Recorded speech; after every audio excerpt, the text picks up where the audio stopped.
अस्सलाम वालेकुम स्टूडेंट्स। आज हम सिंपल प्रेजेंट टेंस सीखेंगे, उसकी काइंड्स को देखेंगे और देखेंगे कि सिंपल प्रेजेंट टेंस कैसे बनाया जाता है।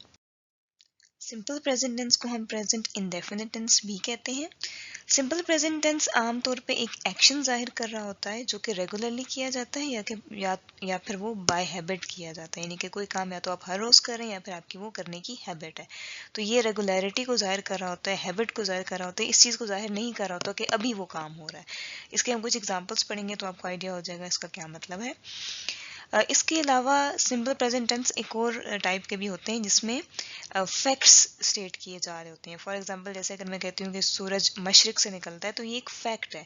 ये आज भी वही था, कल भी वही रहेगा, ये 10 साल पहले भी यही था, 10 साल बाद भी वही रहेगा, 10,000 साल पहले भी ये था। तो ये एक ऐसा फैक्ट है जो कि चेंज नहीं है होता, ये यूनिवर्सल है। तो सिंपल प्रेजेंट टेंस आमतौर पे इस तरह के यूनिवर्सल फैक्ट्स या यूनिवर्सल ट्रूथ्स या फिर सिंपल फैक्ट्स को स्टेट करने के लिए भी इस्तेमाल किया जाता है। इसके बाद हम आ जाते हैं हैबिचुअल एक्शंस की तरफ कि हम हैबिचुअल एक्शंस में से सिंपल प्रेजेंट टेंस के कुछ एग्जांपल्स देख लेते हैं। सबसे पहली एग्जांपल है I get up early in the morning. अब यहाँ पे एक हैबिट है कि मैं सुबह जल्दी उठ जाती हूँ या मैं सुबह जल्दी उठ जाता हूँ। अब इसमें कोई ये नहीं बता रहा कि मैं अभी सुबह जल्दी उठा हूँ या मैं कल जल्दी उठा, तो ये एक हैबिट है, ये रेगुलर हैबिट है, ये हमेशा की हैबिट है। तो इसमें एक रेगुलरिटी और एक हैबिट जाहिर हो रही है। इसी तरह से he eats an egg every day. अब यहाँ पर भी एक रेगुलरिटी और एक हैबिट जाहिर हो रही है कि वो रोज़ाना एक अंडा खाता है। ठीक है, इसमें एक हैबिट जाहिर हो रही है और रेगुलरिटी भी जाहिर हो रही है, तो that's why it is simple present tense. इसके अलावा नेक्स्ट एग्जांपल है I visit my grandparents every year, यानी कि मैं हर साल अपने ग्रैंड पेरेंट्स के घर विजिट करता हूँ या ग्रैंड पेरेंट्स को विजिट करता हूँ।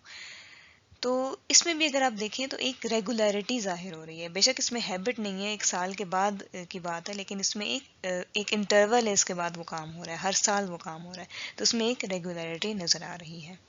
अब सिंपल प्रेजेंट टेंस की हम एक और टाइप की तरफ आ जाते हैं जो है फैक्ट्स एंड यूनिवर्सल स्टेटमेंट्स।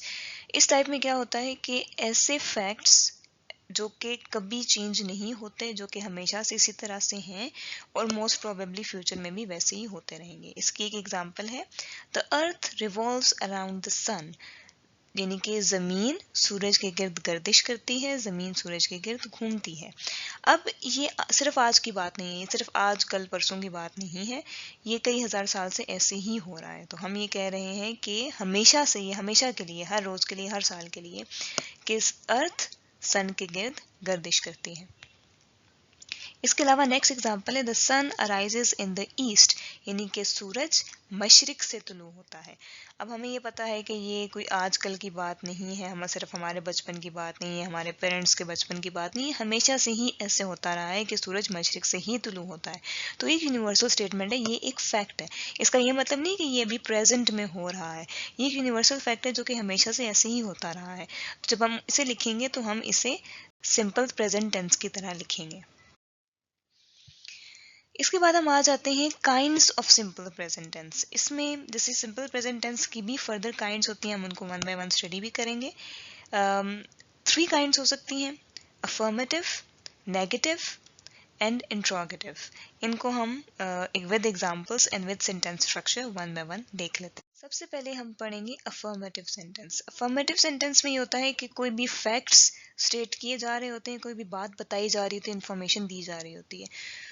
तो उसका स्ट्रक्चर जैसे मैंने अभी यहाँ पे दिया हुआ भी है, इस तरह का होता है। इसमें मैं आपको एक और बात बता दूँ, यहाँ पे इस लेक्चर में जहाँ जहाँ कहीं भी सब्जेक्ट है उसको मैंने रेड कलर में लिखा है, वर्ब को मैंने ब्लू में, ऑब्जेक्ट को ग्रीन में, और इसके अलावा हमारे पास और कुछ मुख्तलिफ वर्ड्स भी आएंगे, वो भी हम देखेंगे, उसको भी मैंने डिफरेंट कलर से इंडिकेट किया है ताकि आपको एग्जाम्पल्स में उसको समझने में आसानी हो। तो यहाँ पे जो हमारे पास अफर्मेटिव सेंटेंस होता है उसका स्ट्रक्चर को इस तरह से होता है कि सबसे पहले हमारे पास सब्जेक्ट आ जाता है, then base form of the verb या फिर जो first form of the verb होती है वो, और उसके साथ एस या फिर ई एस लग सकता है डिपेंडिंग अपॉन द सब्जेक्ट। अगर सब्जेक्ट सिंगुलर है तो फिर हम एस और ई एस लगाएंगे, और उसके बाद एंड में हमारे पास आ जाता है ऑब्जेक्ट। इसकी एग्जाम्पल भी देख। अब हम आ जाते हैं एग्जाम्पल की तरफ। Hasan works for an IT company. अब यहाँ पर हसन जो है वो सब्जेक्ट है, work is the base form of verb with an S, और IT company is the object. तो यहाँ पर आप देखिए सेंटेंस स्ट्रक्चर इसमें जैसे एन है, एन इज द आर्टिकल, तो इस तरह के वर्ड्स बीच में आ सकते हैं, लेकिन इसका बेसिक स्ट्रक्चर यही होगा। नेक्स्ट है हमारे पास नेगेटिव सेंटेंस, यानी कि सिंपल प्रेजेंट टेंस की टाइप है जो कि नेगेटिव सेंटेंस होता है। इसका काम क्या होता है कि जो कोई भी फैक्ट स्टेट किए जा रहे हो उसको वो निगेट कर दे, उसको वो नेगेटिव कर दे, उसको वो नहीं में कन्वर्ट कर दे। जैसे कि आप कहें कि मैं स्कूल नहीं जाता या मैं स्कूल नहीं जाती, तो ये आप एक फैक्ट को निगेट कर रहे हैं। तो इसमें आपका जो इंग्लिश में स्ट्रक्चर लिखा जाएगा वो कुछ इस तरह से होगा कि सबसे पहले आपका सब्जेक्ट आएगा, देन आपके पास डू या फिर डज नॉट आएगा। ठीक है, दोनों में से कोई एक आएगा। डू प्लूरल के साथ आता है, डज सिंगुलर के साथ आता है। उसके बाद आपकी बेस फॉर्म ऑफ वर्ब आ जाएगी, यानी कि जो आपकी फर्स्ट फॉर्म ऑफ वर्ब है वो आ जाएगी, एंड देन एंड पे ऑब्जेक्ट आ जाएगा। यहाँ पर डू और डज नॉट को मैंने पर्पल कलर से इंडिकेट किया है ताकि आपको एग्जाम्पल समझने में आसानी हो। इसकी एग्जाम्पल देख लेते हैं। Usma does not like apples. यहाँ पर Usma is the subject, does not negative को इंडिकेट कर रहा है कि वो उसे एप्पल्स नहीं पसंद, उस्मा को सेब नहीं पसंद, तो डज नॉट नेगेटिव को इंडिकेट कर रहा है। और like is the base form of verb, ये first form of the verb है, और एप्पल्स इज द ऑब्जेक्ट। कि सेंटेंस का जो स्ट्रक्चर था वो पूरा का पूरा फॉलो हो रहा है। इसके बाद हमारे पास जो नेक्स्ट टाइप है वो है इंट्रोगेटिव सेंटेंसेस। तो इसमें इन इंट्रोगेटिव सेंटेंसेस में क्या होता है कि कोई सवाल पूछा जा रहा होता है। फॉर एग्जांपल जैसे मैं कहूँ कि क्या आपको सेब पसंद है, डू यू लाइक एप्पल्स, तो इसमें हमारे पास एक सवाल पूछा जा रहा होता है, एक क्वेश्चन किया जा रहा होता है। तो इसीलिए जब हम इसका स्ट्रक्चर पढ़ रहे हैं तो आपको नजर आ रहा होगा सबसे पहले हम डू या फिर डज लगाएंगे, डू विद द प्लूरल और डज विद द सिंगुलर। उसके बाद हमारे पास सब्जेक्ट आ जाएगा, उसके बाद हमारे पास बेस फॉर्म ऑफ वर्ब या फर्स्ट फॉर्म ऑफ वर्ब आएगी, एंड इन द एंड हमारे पास ऑब्जेक्ट आ जाएगा, और एंड में हमारे पास क्वेश्चन मार्क भी आएगा। उसकी एग्जांपल देख लेते हैं। Do you like candies. अब इसको जरा गौर से देखें।